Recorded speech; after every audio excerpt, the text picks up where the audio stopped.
Okay, so we're going to have a look at another van that's soon going into retirement. The reason we do this video is to give other people ideas.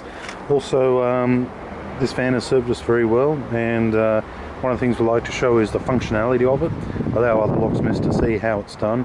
This is a micro van, it's only a small van. As you can see, 1.4 motor, very reliable, very cheap to run, front wheel drive, very punchy, and I'm going to take you through and show you the layout. Alright, so first of all, we got our door. We got our tinted windows, we got our window grills. These are just steel, so basically stops anybody from breaking in, and you got the tinted windows, so during the daytime when you see it, nobody can see in, and that's definitely a good factor. Now this one here, having a look over it all, just give you a quick look there. Now this van is designed as a sit-in van, and it's served us very well. This one's been on the road for at least 6, maybe 7 years. We had probably about 4 of these at one stage, and they're all laid out very similar. So I'm going to walk you around and start you on this side here.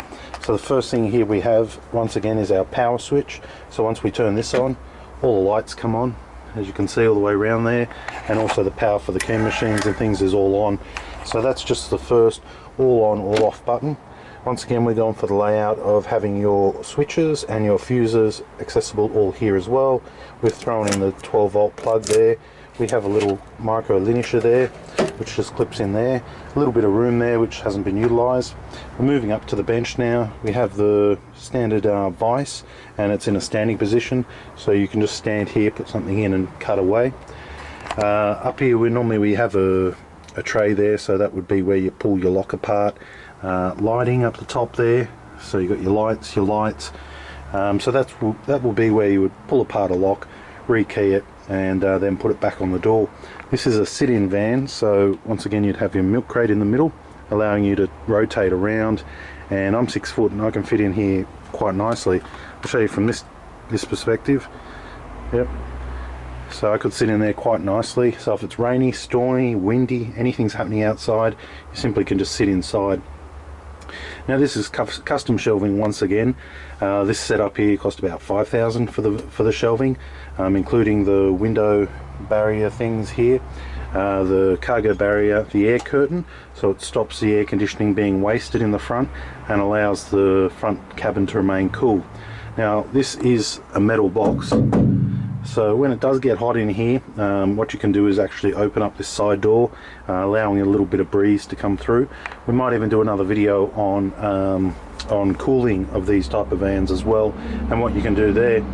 Now walking you through, we've got our power, we've got some locks, padlocks, keys, latches, things like that. There is a fair bit of room here which really wasn't utilised properly. Probably should have some pull-outs there as well, but not to worry. This van will probably be retired. It's done its time now. Moving on here, we have our shelving all the way up the back here. Now that's very easy. You've got cylinders, T-handles, window locks, all those type of locks there, just small locks. So if you need an extra cylinder, you just reach over, you just grab it. Up the top you have your roller door types, which are a little bit larger. So I'll take you through. Now that's not a very big shelf, that's only probably about 500 by about 500 footprint, so that's quite small. Moving over here, we have our pull-out drawers, and on top there is a special section there which you utilise to put your knob sets in. That's up the back with the lighting up the back, so even in the middle of the dark you just turn the lights on and you can see what you're doing. Here is the room for your HPC cards, some small pinning kits, some small hand tools relating to the key machine. So if you're in here and you need to cut a key, you go from this position over to this position, you cut your key, and you've got a key to code ready to go. Duplicating can't be done inside the machine, it is done from a standing on the outside, and we've put a little bit of work doing a custom angle here, so the key machine's on a bit of an angle. I noticed in America they did that a lot, in Australia not so much. But most likely we'll start to see a bit more of that in the future. I put a little light up the top here as well, so you can push that right down in there, allow you to line up and get some good gauging on the key, and you can use that once again over here. So if it's in the middle of the night or the darkness and you need to see what you're cutting, you can just by swinging that around. A little flexible light there, very easy to use. We've got some fuses here.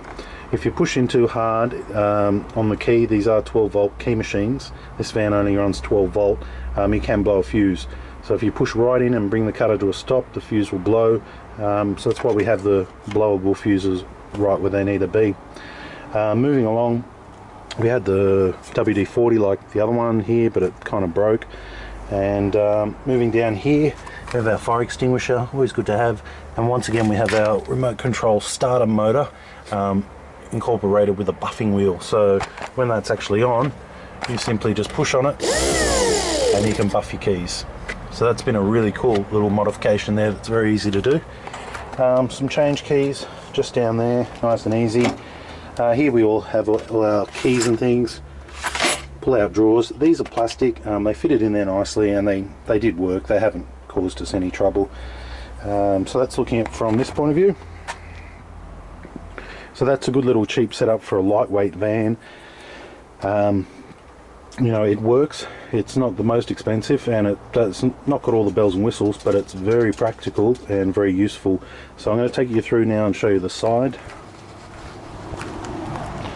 Opening the side, of course, it's just central locking, so you unlock one, the whole thing's open, and here you have all your deadlocks and handle locks all nicely in there. Just push them back, lock it in. Here once again. So these drawers are one of my favourites. I really like the way they just, you come around, you walk around the side of the vehicle, you get out what you need, and you're right to go. Having it all accessible from one side makes it very time consuming to dig things out if you've got other things in the way. So having it on the side was something that I preferred, and the way I designed it. Down the side here you have your big easy tool, and under the door tool type stuff goes in there. So that's a good little posi there. This van only runs 12 volt, so we put this little light in here, and what I noticed is, this one here, it was enough to highlight any drawer. So it just shines straight down here, and you can actually see into your drawers. So this was a better modification than one of our other vans where we had the map reading lights. We put this light on here, it's low profile, you don't need to move it, just turn it on, shines light all the way down. So that's something that was an improvement as we start moving on with the vans. Okay, moving into the front now, we have our first aid kit behind the seat, which is very important. Moving around, you've just got your standard cabin, nothing much there, USB chargers, everything's fairly standard there for a work van. So this was the Citroen Berlingo, and we had I think 4 of them, and they're all more or less set up this design. There's one that was set up differently, and it is a very working, functional design. Lights on the roof, running 12 volt. Of course, all of our vehicles are set up with tracking. We found that to be an extremely good advantage. Know where your vehicles are, know when they're moving, when they're not moving.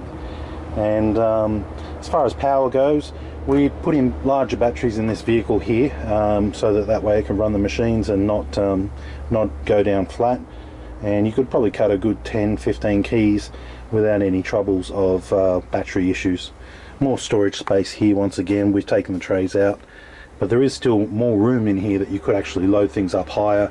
You could also put more up here, you could also put more up here, some tools down the back. There's a big section down there, so there is potential to even load this van up even further. Even down the back there you could have another box there that could slide out, you know, or just a milk crate, store a few more things for the jobs that you're doing that week, and you can still have room for a milk carton seat there, and that works quite well. If you have any comments, please leave them down below. This is just an example to show other locksmiths what layout you can have, and the way that we do things, and perhaps it'll be some advantage to you or give you some ideas.